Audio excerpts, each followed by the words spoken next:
Good afternoon. Welcome to the 11th Annual Martin Luther King Convocation. I'm Sam Merchant, Assistant Professor here at the University of Minnesota Law School.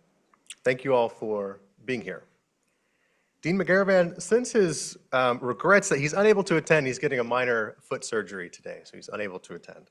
At Minnesota Law, we host this event each year to convene our community, students, faculty, staff, and friends to reflect on the work of Dr. King and to connect to the challenges of today to his transformative work. Your presence here today underscores our shared values and the importance of returning again and again to Dr. King's work, to be sure that we understand and honor his legacy, even more so in these uniquely challenging times. Here at Minnesota Law, I teach constitutional law, criminal procedure, sentencing, and habeas corpus, all things interesting and relevant to today's topic. I'm also a member of the United States Sentencing Commission's Research and Data Practices Advisory Group. This meaning that our speaker today is technically my boss, and so I will watch what I say. Today, I'm honored to welcome our esteemed guest, the Honorable Carlton W. Reeves. He serves as a federal judge in the United States District Court for the Southern District of Mississippi. Judge Reeves is a native of Yazoo City, Mississippi. He received his bachelor's, magna cum laude, from Jackson State University and his JD from the University of Virginia School of Law.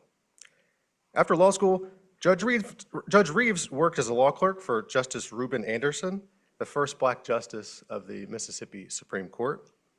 He worked in private practice and as chief of the civil division for the United States Attorney's Office for the Southern District of Mississippi.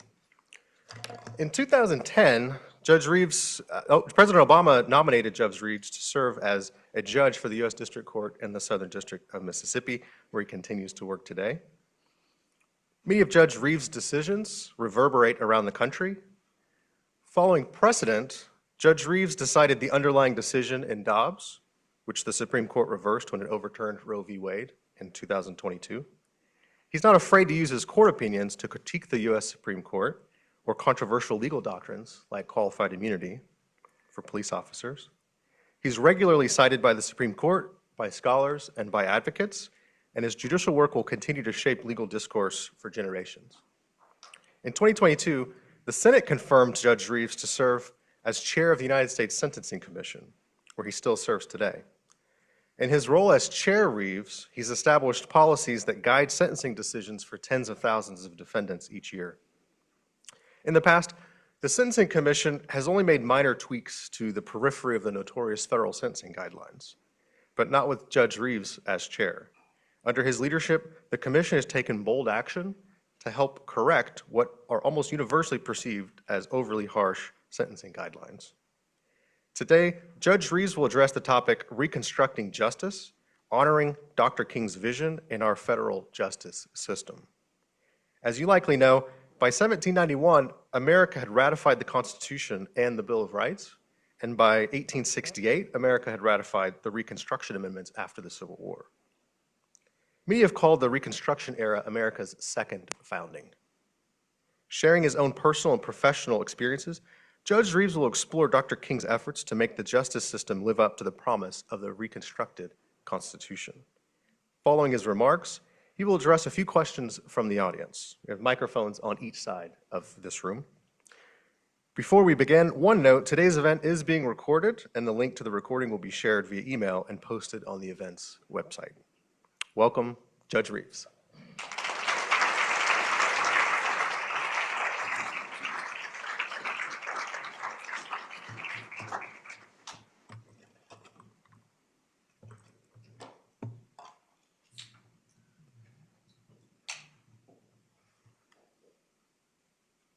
Thank you, Sam. What he didn't tell you is that we don't pay him for his services at the commission, and he's doing a wonderful job as an unpaid public servant, and we appreciate that. I also want to thank all the hospitality that I've received up until this point. that I hope continues after I speak today, because it's been great riding around the community with Sam and one of his colleagues, and seeing some of the things in real time that is so much more remarkable than what I've seen over television. I also was reminded yesterday that the Mississippi River actually starts here. But of course, it's named Mississippi for a reason. We may get into that too, and I don't know that. But thank you for the invitation, and thank you. I'm so proud to be here. A reign of terror has broken out. Gestapo-like methods are being used by authorities to intimidate those who have been pursuing peaceful and nonviolent techniques to achieve their moral and constitutional rights.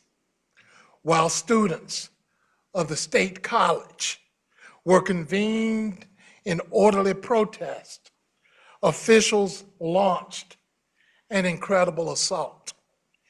Yesterday, they arrested more than 35 students, a faculty member, and a physician. Today, they had numerous trucks parked not far from the campus. They are parading in front of churches. They inhibit the holding of meetings and religious services. Telephones are being tapped. This calculated and provocative conduct of the authorities leads inescapably to the conclusion that they are trying to incite a riot in the hope that the responsibility for the injuries and deaths that might result will be fastened on the community. It appears that the aggressors may unleash violence against us no matter how restrained our conduct. We feel the terror which grips a whole community in an American city, violating elementary constitutional rights.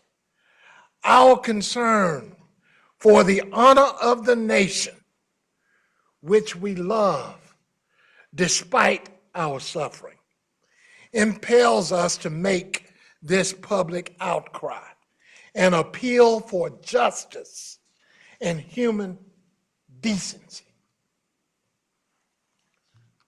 Signed, Martin Luther King Jr., March 9th, 1960. People often begin speeches honoring King by asking, what would he do if he were here today? February the 9th, 2026.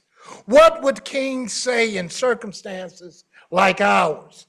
King's 1960 appeal to President Eisenhower points to the answer.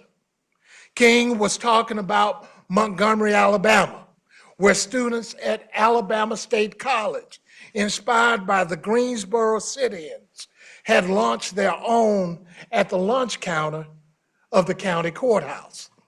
As the sit-ins continued, King came to Montgomery to speak at a rally in support of further demonstrations. Law enforcement's response to those demonstrations were terrifying, absolutely horrifying, totally unjustified. That's what caused King to send a telegram to President Eisenhower, asking him to, quote, instruct the Attorney General to take immediate action in your name to restore law and order. Law and order. Law and order. That's what King would have called for, I believe, if we were in this moment, in this place, in this time, law and order. Those three words are not things we might associate with Martin Luther King Jr.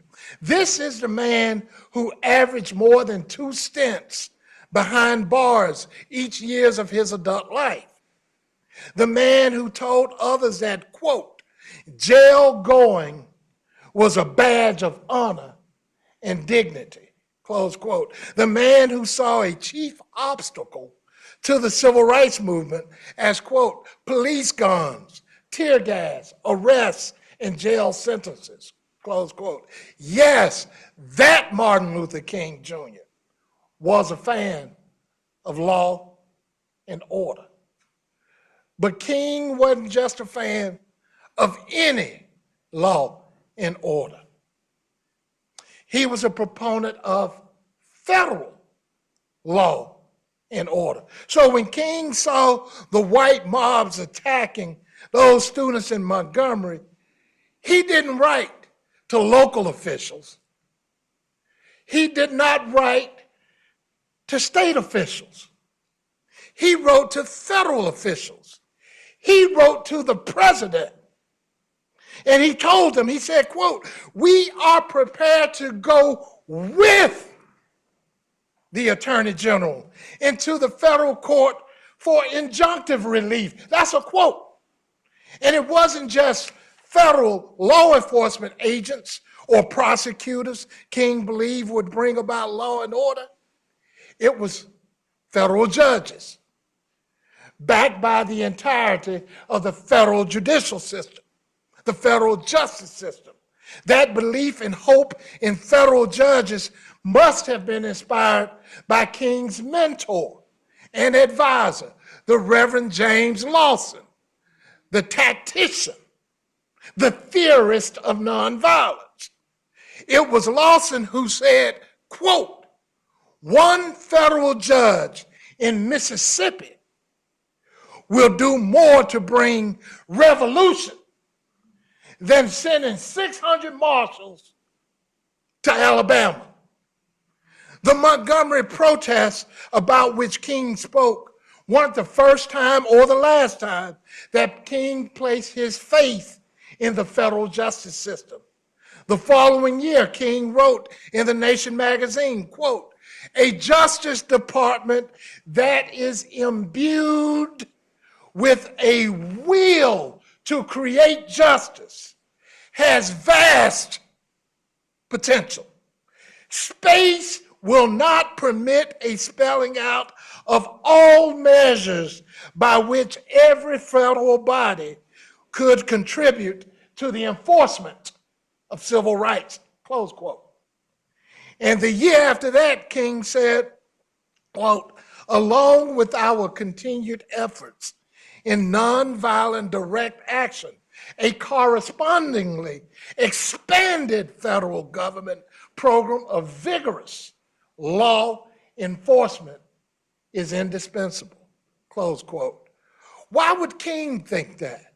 Why would the man who put so much faith in the power of ordinary people to change their own fate, why did he think that federal justice, federal law and order was vital to freedom? The answer, I believe, lies in King's legal theory. No, King did not have a law degree. But you need no law degree, ladies and gentlemen, to understand our laws and to think deeply about their meaning and their potential. That's a good reminder, I know, for the lawyers here, but you aspiring lawyers who are out there. But not just you aspiring lawyers, even you organizers that are here in the room. The law belongs to us all. King's interpretation of the law was the basis for his theory of civil disobedience. Here's how he explained it in the letter from a Birmingham jail.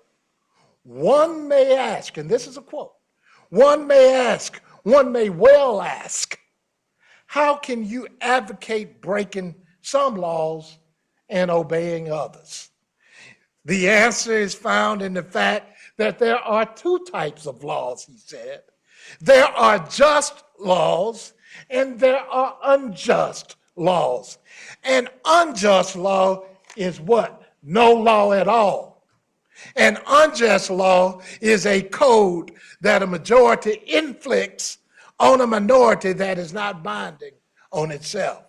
An unjust law, he continued to say, is a code inflicted upon a minority which that minority had no part in enacting or creating. So King was a proponent of no mere law and order. He believed in equal law and order, one that cannot tolerate one class of people being prosecuted for simply exercising their rights, while another class, a horde of people, a mob, is excused for the destruction of property, excused for their exploitation, excused for their unadulterated violence.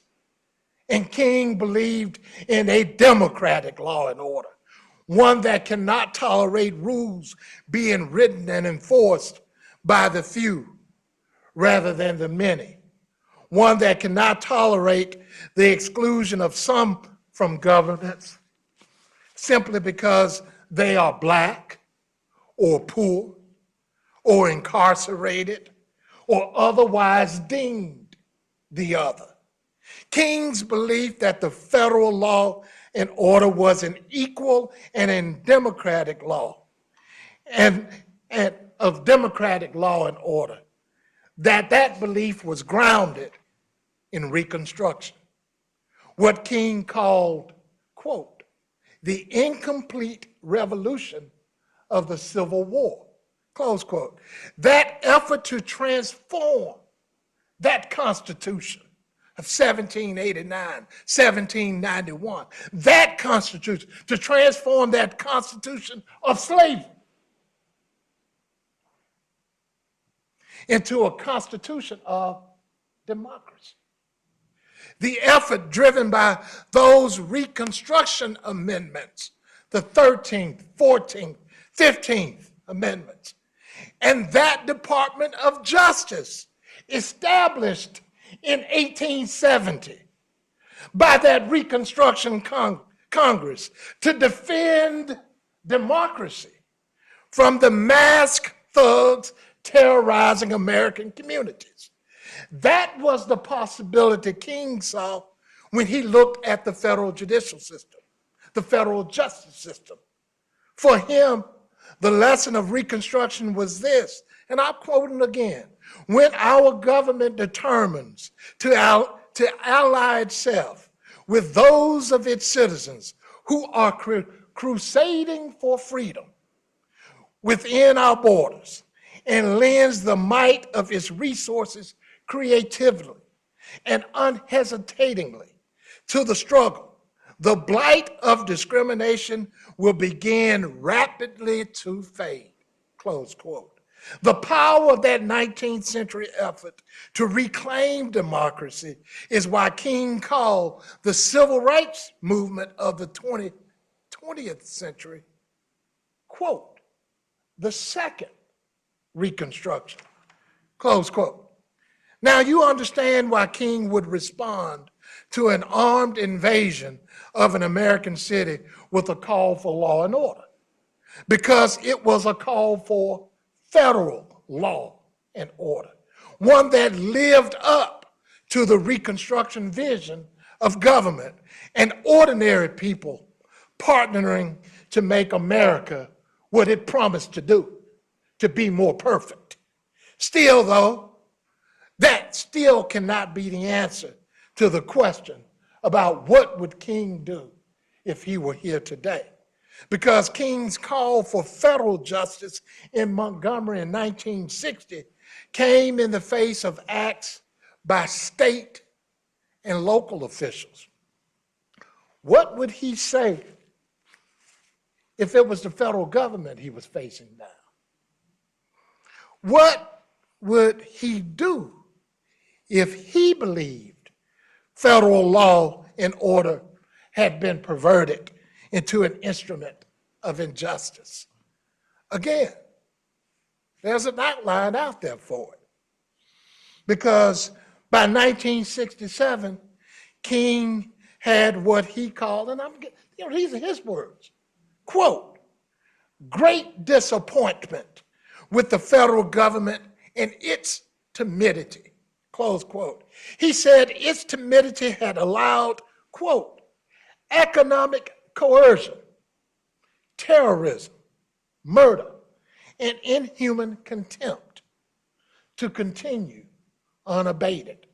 Civil rights workers have been murdered, he said, with swift and easy acquittals that followed. Quote, marchers walk amid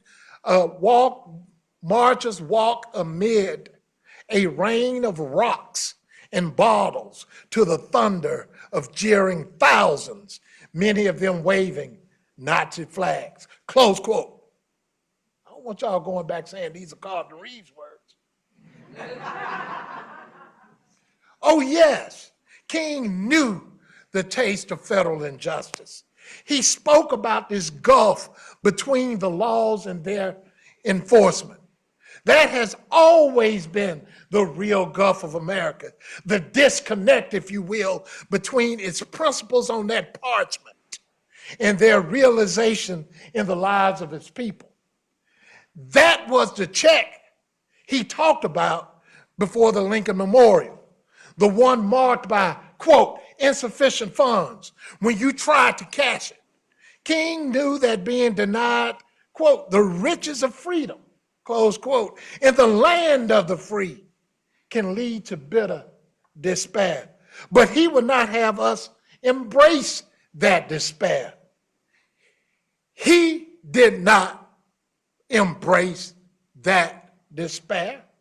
Instead, the federal justice showed him it was not enough for the government to simply partner with local people. Local people needed to what? Become the government, to be the ones making the decisions in the halls of power. And so King called for a new civil rights movement, one whose goals was, quote, new forms of rights, new methods of participation in decision-making, where the concept of democracy is pushed to deeper levels of meaning, from formal exercise of voting, still an issue, he said, in much of the United States for many Negroes, to effective participation in major decisions. King wanted all parts of the federal government to embrace what he called the principle that citizens should have maximum feasible participation in decisions affecting their lives. King said that this vision of democratized federal justice was a project of, quote, radical reconstruction, close quote. A third reconstruction and a newly reconstructed federal justice system. That was the vision King was campaigning for before he was executed in Memphis in 1968, 190 miles north of what? A place that I love, Yazoo City, Mississippi, the gateway to the Delta, straddling between the memorable divide where the hills and the flatland begins.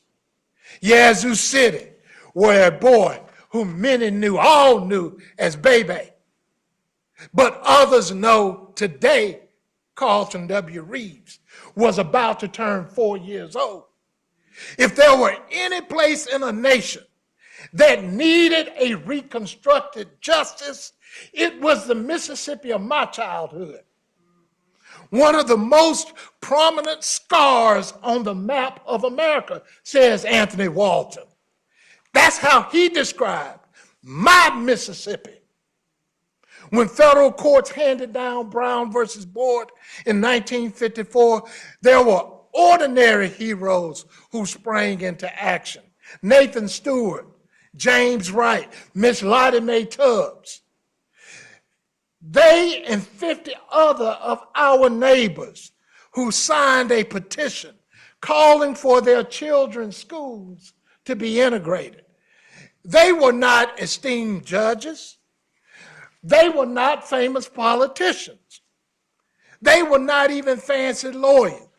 These were people who loved their children. These were local people. Folk like we see today out in the streets in Minneapolis. Days after that petition was signed, an angry crowd of white folk packed the auditorium of Yazoo City High School. Not Yazoo Training School, where the black children went to school. They went to Yazoo City High School. They yelled in Yazoo City High School. They stomped their feet in Yazoo City High School. Let's get this thing started, said the police chief. Let's get them niggas, another person said. If everyone stands together, the mob said, if everyone stands together, the niggas would regret the day that they did what they did. That mob agreed right there and right then to punish every single person who signed that petition. And so they did. The petitioners' names were printed in a local newspaper, put up on signs throughout the city, pasted across the countryside in the cotton fields to publicly brand everyone who dared to defy the white power structure. Business people lost their suppliers and their bank accounts. Tradespeople lost their customers. People were threatened. Folk who tried to buy groceries could not. They were refused. And the campaign of coercion and terror worked. The federal government, with all of its timidity, with all of its lofty promises of freedom and integration, was nowhere to be found. Eventually, though, it came. 14 years later, with local people at the front, backed by John Doe of the Civil Rights Division at DOJ, it worked. Brown's all deliberate speed at Brown 2 was translated into the immediacy of Alexander versus Holmes. That order came down just in time for Bebe and Melvin and all of our friends to enter Yazoo City's first grade elementary class, 1970. Annie Ellis Elementary, Grand Avenue, Yazoo City, Mississippi, 39194. Integration opened wonderful doors for us and those who came after. America was and America is better for it. My education proved to me that federal justice is indispensable. It proved that that federal justice's tardiness, incompleteness, and failures need to be remedied and can be remedied. And it proved that reconstructing justice was a project worth committing your life to. Those lessons led me to become an attorney in the Department of Justice, serving as chief of the Civil Division in the Southern District of Mississippi. The work we did using those tools of the first and second Reconstruction was so important. Using the Fair Housing Act, for example, to fight against discriminatory practices regarding race, sex, and disability. Using the Fair Housing Act to go after banks and other lenders for redlining and to otherwise discriminating against black people. Aiding the state in the prosecution of a Klansman who murdered my Mississippi's hero, Vernon Damon. clawing back millions from powerful people who had defrauded the public. All of that and so much more, I believe, was reconstructing justice. For those who may equate the Department of Justice's work with only simply mass incarceration and unjust deportation, remember, justice can always be reconstructed. DOJ isn't the only place where justice can be reconstructed. I've learned that during my time on the federal bench, in a courthouse that long served as a tool of oppression, where judges called black folk baboons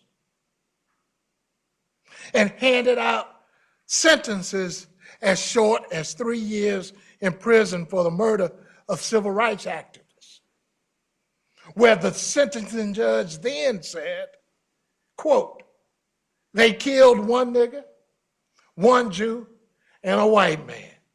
I gave them what I thought they deserved." Close quote. 50 years later, though, 3 more young white men were sentenced in the same Southern District of Mississippi. Men whose crimes were later excused by some as mere youthful indiscretion. Men who had, in concert with a group of like-minded others, had descended on an American city, terrorized its people of color, and murdered one of them, a man named James Craig Anderson. Those men who were prosecuted by an integrated team led by a white woman from the Department of Justice, assisted by a black sister, a black female AUSA, who worked under a black U.S. attorney, who reported to a black attorney general. Those men were escorted into the court by a black U.S. Marshal. And after they were sentenced, their bodies were turned over to the custody of an integrated Bureau of Prisons, led by a black director. And the sentences those men received, the sentences that this black judge, appointed by America's only black president, the sentences I handed down for the lynching of Mr. Anderson, they did not reflect the law and order of the past. Those sentences reflected the same principles that guides all of our work in my courtroom.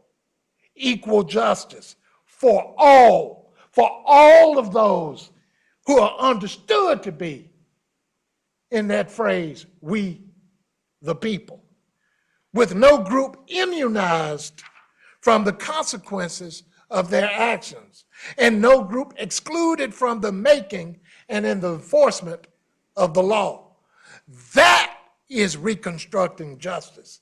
And so is the work I've been so honored to be a part of as a chair of the United States Sentencing Commission, where we are helping judges do justice while understanding that people are better than their worst mistakes, whether intentionally done or not.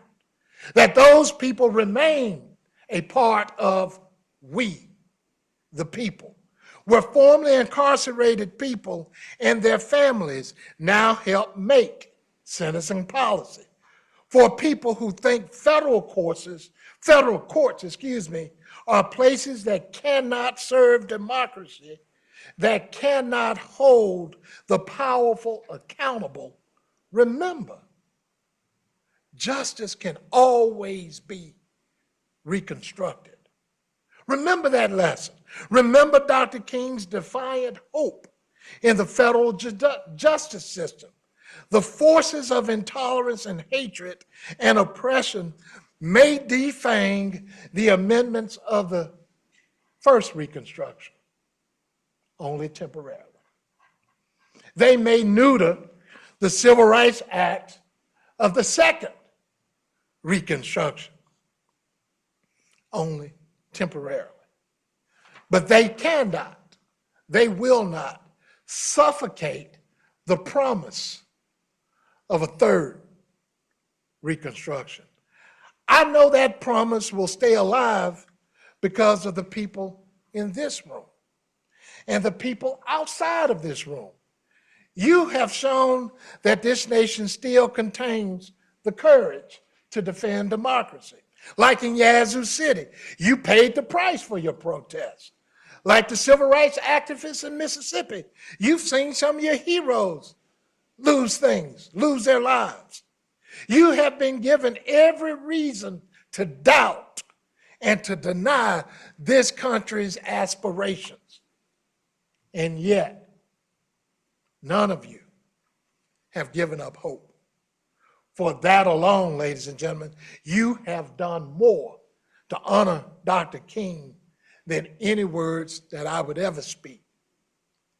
All I ask is that you continue to honor Dr. King by retaining his faith in the project of reconstructing justice. Remember his belief that, quote, along with our continued efforts in nonviolent direct action, a correspondingly expanded federal government program of vigorous law enforcement is indispensable, close quote. He knew that, quote, the Justice Department that is imbued with a will to create justice has vast potential. Do not let the present overshadow the future. And do not let the potential be cabined by the practices of the past.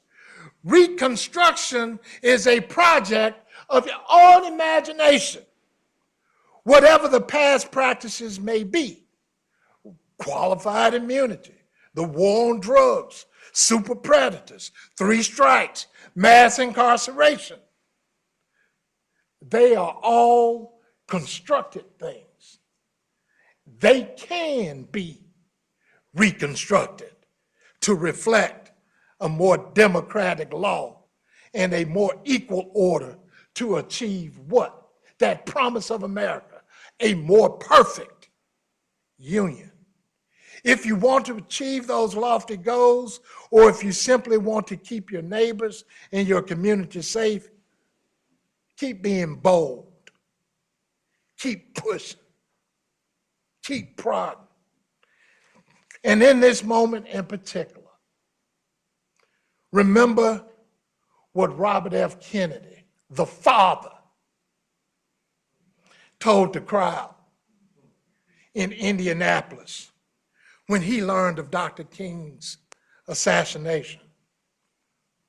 What we need in the United States is not division. What we need in the United States is not hatred. What we need in the United States is not violence or lawlessness, but love and wisdom and compassion toward one another, and a feeling of justice toward those who still suffer within our country, whether they be black or white. And that's a close quote, because these are Carlton Reeves' words.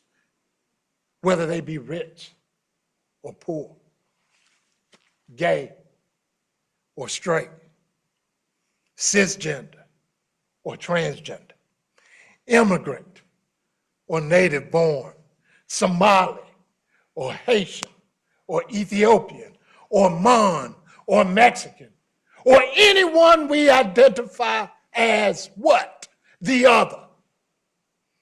All of us, whatever our differences and backgrounds, are bound in the great American experiment.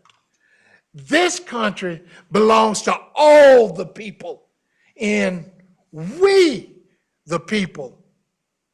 And we the people will not be scared by those who peddle in hatred, by those who peddle and push for division. We are not going anywhere.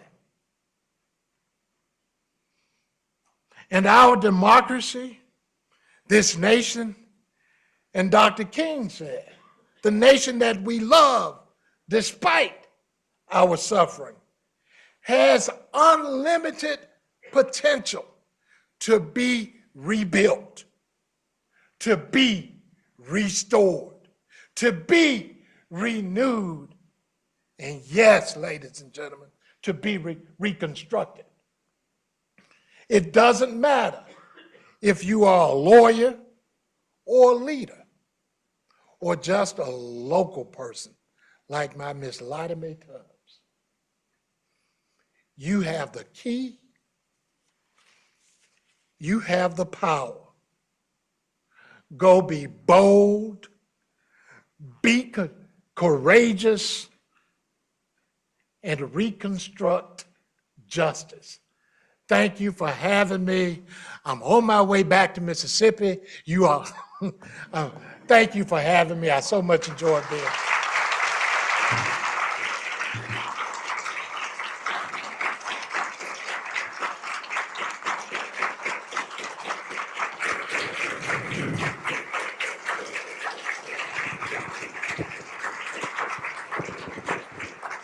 Thank you, Chair Reeves, for those inspiring words and reminding us to not embrace despair, but to take action and be bold, and then giving us tangible examples based on your own experience of doing exactly that. So thank you for those wonderful remarks.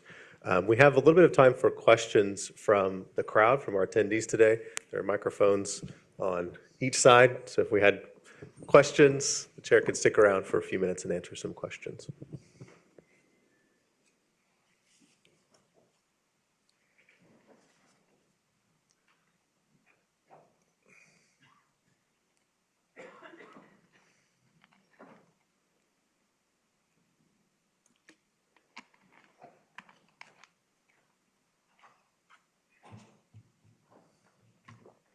It's working? Okay.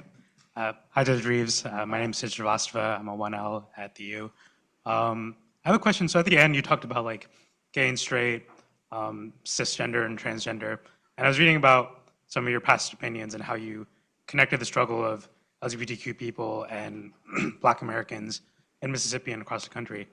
I wonder, how do you think, law students can sort of improve their understanding of like intersectional struggle throughout their legal education? Because I feel like doctrinal education doesn't really get at, these sort of intersectional struggles and how these struggles relate to each other. So how do you think law students can kind of make the effort to learn about intersectionality and how people's struggles connect, especially those of us who are like justice oriented? Yeah, you mentioned that you're a 1L, and this is your doctrinal training. Your 2L and your 3L years are going to expand that opportunity far more from you. Take those things. Continue reading. There's been an assault on history and the understanding of our history. Read voraciously about the history of this country, about the views of all those involved. But if you want it from an educational piece, see what it is the University of Minnesota is offering as far as your electives, and do get that, because yes, the doctrinal stuff, the torts, the civil procedure, the property, and you wonder why they teach you property. I still act like, the doctrinal stuff, you're going to get past that. Trust me, it's going to get far more interesting. Thank you so much. Okay. Hi, my name is Jackson Alston. I'm a 3L here. And I was wondering, you mentioned that during MLK's time, that the issue they were dealing with was timidity among the federal government, federal courts, but today that timidity has sort of turned into outright hostility. So how do we sort of reframe our efforts given the different landscape of the federal government today? Use all tools. I can say that there courts around the country take their, when I say courts, they take their job responsibility very seriously. And I do say participate in the democracy on every level. What I tell people back home, we got, voting has consequences and all those things. Participate in that process, even though you may be disenchanted about the outcomes or results, but voting on that local level, deciding who that school board member is that's going to be over our schools, who those aldermen or city councilmen who's going to set forth the taxes and all that stuff. Voting and taking active participation in the democracy itself. As King said, the next wave is not just voting and participating, but taking over it so that the government can be addressed through your eyes and your work. So continue to fight, and where you think the government, state, local, even federal, is wrong, advocate, file lawsuits, advance arguments that might be adopted by some judge who has to hear the matter. All right? Thank you. Okay. Those are much better questions. I have one about the sentencing guidelines. Okay. Which were designed and intended to be descriptive of federal sentencing, but it didn't turn out that way. And so for decades have been a contributing factor to the phenomenon of mass incarceration that you talked about, all before your tenure. But so I'm wondering if you have thoughts that you're willing to share about what the reconstruction of federal guidelines, sentencing and the guidelines might look like, and if there's a place in that reconstruction to address the phenomenon of mass incarceration. Well, one of the things that happened about 25 years ago, the guidelines which had been started, was that 15 or 20 years before, they used to be mandatory. That they were and there was nothing really that a lawyer or anything could say to get outside of the bounds of the mandatory guidelines. Part of that reconstruction is understanding that they're advisory, that they are they are the factors set out at 18 U.S.C. 3553A factors. They're those who breathing life into that, understanding that the guidelines are simply that. They're advisory. They sort of set the framework, but that does not necessarily mean just because the guidelines set the framework that that sentence is the appropriate sentence for that individual before the judge. Now, one thing that we did that I tell people that we've done a lot in the last couple of years, but I think about just this easy fix. When the guidelines were first adopted, I said they were mandatory, and there were narrow instances where you could depart from the guidelines. But those instances were reserved for departing when the person before you was old. Guess who made up the guidelines? Guess who did it? Judges and others, who 40, 50 years old, and they see these mandatory guideline sentences that might be 240 months, and they're thinking about the person who's 50 years old, and would it be fair to make that person who might have done something, would it be fair to have them serve the rest of their life in prison? So they created what I call an exception. They said that judges could depart when you consider age. But what did they not do in the alternative? They did not think about using that same language to consider someone's age when they're young. And we know the science behind that. Miller versus Alabama and others. We know people's brains are developing at the age of 18, 19, 20, 20, up to 25, and I think the latest study says up to 31. And we know that 16-year-old boys, and I can speak for 16-year-old boys, will do stuff together that they will not do alone because of that whole thing. But those people who set out the original guidelines did not take that into consideration. So one of the reconstructed things that we've done is that. And there's a lot of other things to be done.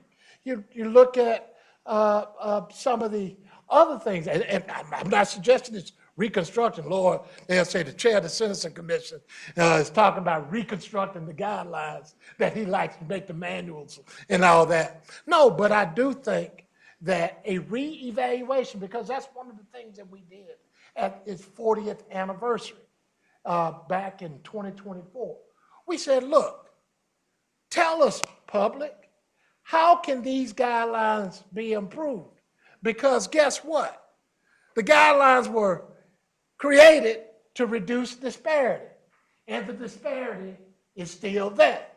So, public, tell us, getting feedback, input from the public, creating advisory groups like the one Professor Merchant sits on, creating the Sentence Impact Advisory Group for a person like Ronald Evans.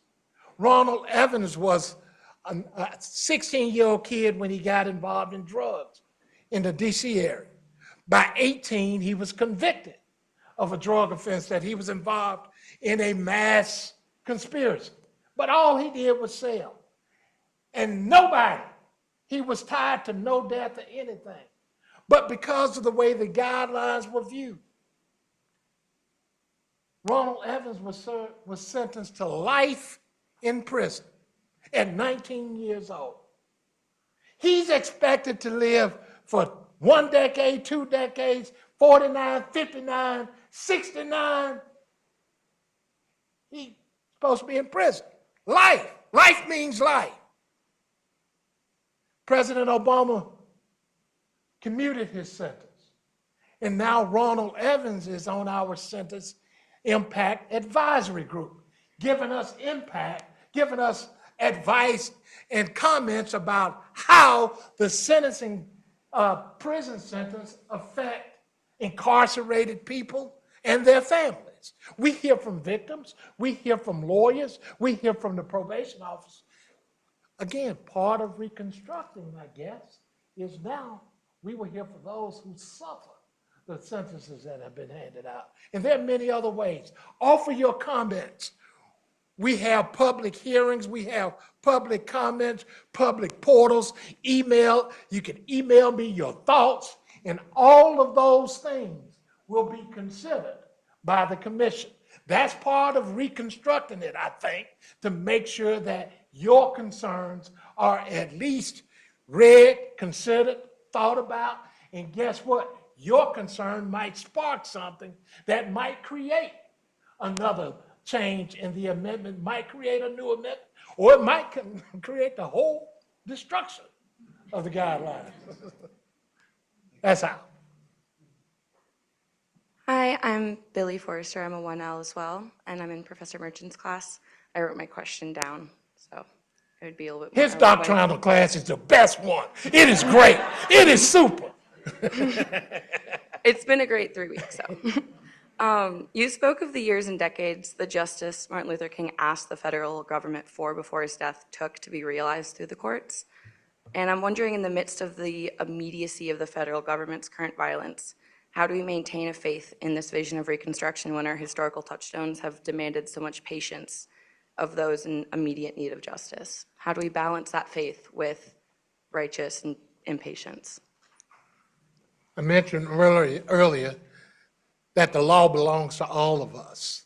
The law, the Constitution belongs to all of us. And if you ever find that the law or the Constitution is not what it is to you, you have to make sure that you let others know, either through litigation or through advocacy or something else. And you raise the expediency. of making sure that it is raised at a level and at a time that could get you the quickest results as possible, I think. All right. And Judge Reeves, just one kind of question while we're wrapping up here.